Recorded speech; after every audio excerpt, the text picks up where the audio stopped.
Here we have some options to help you deal with a patient request. We can reply to the patient request via online message. Take a look at the replying to a patient request tutorial for some guidance on how to do this. We can close the episode of care, but this is only when we have finished everything we need to do. Park will place the request in the parked work list.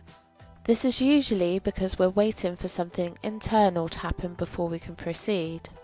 We have an option to add a reason and an alert to it.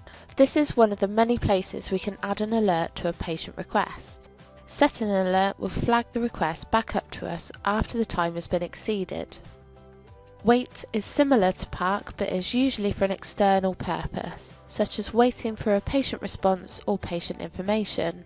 Urgent will place the request at the top of a work list to prioritise it. You can see it places an urgent icon next to it, and this is visible to anyone in the practice.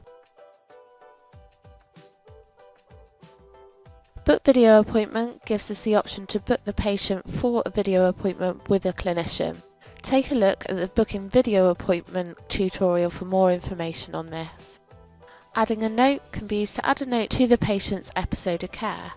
This will appear at the top of the patient request, making it clear for anyone else who might go into it. Copy allows us to copy the whole episode of care and paste it into the clinical system. Assign will allow us to triage the request either to a clinician or a group to review an action. It might be the patient has a specific doctor who they would like to deal with their request, in which case we can assign it to a specific person. Or if we have groups set up, we can assign it to a group of GPs, nurses, pharmacists or receptionists to triage. Again, we can add an alert to tell us if the request hasn't been actioned within a certain amount of time. Here we have the option to download the episode of care as a PDF, and we also have the option to print it.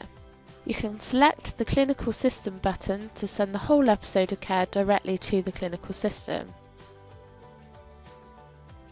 Another action you might come across is New. New will bring a request that has been closed or put into a parked or wait work list back into the new work list. This is useful if, for example, you've closed a request by accident. We can bring it back into the new work list. That gives you an overview of the options available to help deal with patient requests. Take a look at the other videos for some more details on how to reply, assign and book video appointments.